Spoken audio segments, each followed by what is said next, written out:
the one thing that seems to be lacking in the country is truth. And since here we are with the church, the archbishops and the bishops, it was important that we talk about the truth so that people can understand where we are. Many narratives are being given to our young people that are not necessarily truthful. To say that we're children of God, we're made in God's image. So to put in our minds that we are hustlers and nothing else is wrong. We may be hustling, we may be doing things that require you to do, but it doesn't form who you are. The youth can become the leaders. They are more than 60% of the voters, 75% of the population. So majority of Kenya is youth. And therefore, they can take charge. They need to feel that they are owners of this country as well. And a lot of the conversations that we've had here have been very clear. The youth themselves know this. And they've been waiting for guidance, and our aim is really to ask the church to really show them and tell them where the truth lies, so that all these conflicting messages that are out there are cleared, so that this country can move forward.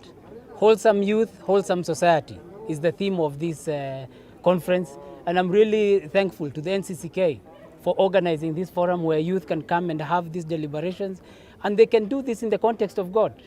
Many people have been using the name of God in all manner of places, saying things that in my view are not necessarily true. To thank God the Father that we did not have money to the counties cannot possibly be correct. Why would God not want us to have money in the counties? Why would God not want us to have, in terms of youth getting the 7-year tax holiday? Why would God not want us to have the youth commission so that the youth can take more control, more charge of their lives? I don't believe that these are things that we should just be accepting. And that's why I'm calling on the church, the bishops, archbishops, really tell Kenyans the truth. When it is said out there, you must. Otherwise, we'll continue to go around and be lost. Let me not say more than that. Time that we focus on the things that are important and that truth must be told. Asanteni. I don't speak for other cabinet secretaries. Right now, I have been engaging with youth. And every day, we have conversations. They are suffering, but they are being cheated every day by people. By your boss? By people. And they are being cheated. And really, it's not fair. So that's why I'm actually angry. And I'm saying, Kiumane, people must know the truth. And this thing of using God, God is the one who has said this, God, wapi, where? We are here at a church place. So I feel protected by God because what I'm saying is the truth. Yeah? So anyway, I hope I'm answering you. So your boss has been lying to people? Now you went to school like I did, so you can infer what you want to infer from there. If he's the one lying to people, then I have many bosses, so I don't know which one you're talking about. Huh? And number one is God. So God has never lied to any of us. So, yeah. In Court of Appeal president, he was elected to that position by IEBC, which they now say that IEBC is illegal, was not constituted. What does that then mean for that Court of Appeal? Are they constituted or not? Because if they are saying that IEBC was not set up properly, then it means they are saying everything IEBC did from the time the others resigned is not valid. In which case, this is just activism. They should look at the country. I'm saying they should give us answers, not to just say no to things, and you're not saying no, but go this direction. They are also parents, they are also Kenyans, they also have livelihoods, so they should care for this country. It is not that the country is for everyone else except them, and this is why I'm saying that it's activism. I don't see. So are they saying even their ruling is off because they ruled that IEBC was off? I can talk many things, but I'm not a lawyer, so there is an attorney general and others. Let the people, we stick to our lanes. This one, let me stick to mine. They will decide. But there are some fundamental things that the court ruled on, that if they are not appealed, then the country cannot move forward. So I leave that to the decision of the... One of the people who... So today, without BBI, Raila is out there campaigning to be president. So what is this leadership that he was looking for in BBI that he cannot get? So he was not looking for another seat for himself. He's still running to see if he can become president. The president, Uhuru Kenyatta, is not running. So some of these lies, this is where I'm saying the truth must be told, need to be dealt with. We're trying to change a country. We're trying to move the country forward. We're trying to change lives. People are currently suffering. This COVID is affecting everybody.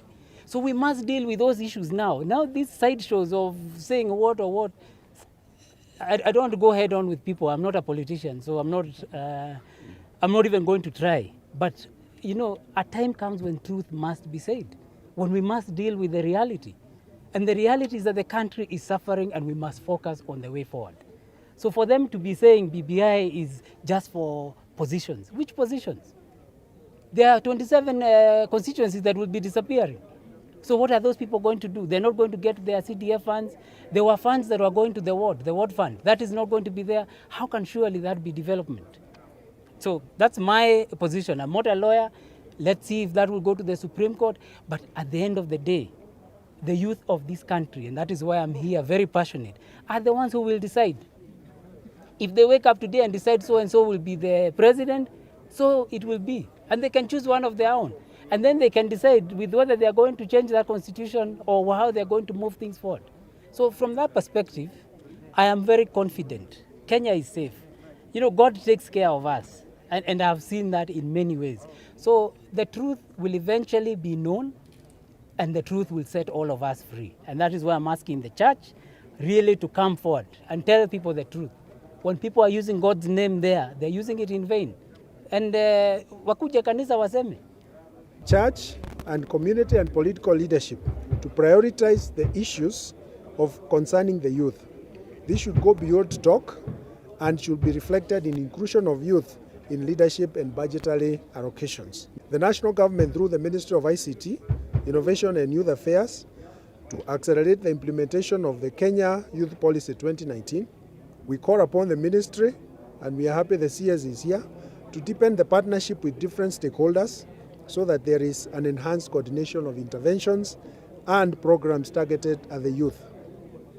Number 3 is county governments should accord adequate budgets and programs to the youth and young people. Number 4 is security agencies should stop being a terror to the youth. The youth are citizens and they are not a problem to be solved through brutality. We have seen some young men die in Embu, and we are hoping this is the last and that this matter will be investigated and those who are culprits brought to book.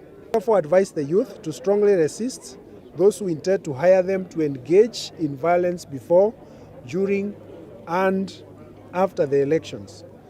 Remember, those who use you to engage in violence will dump you once the agenda is realized, and you'll be left with no benefit.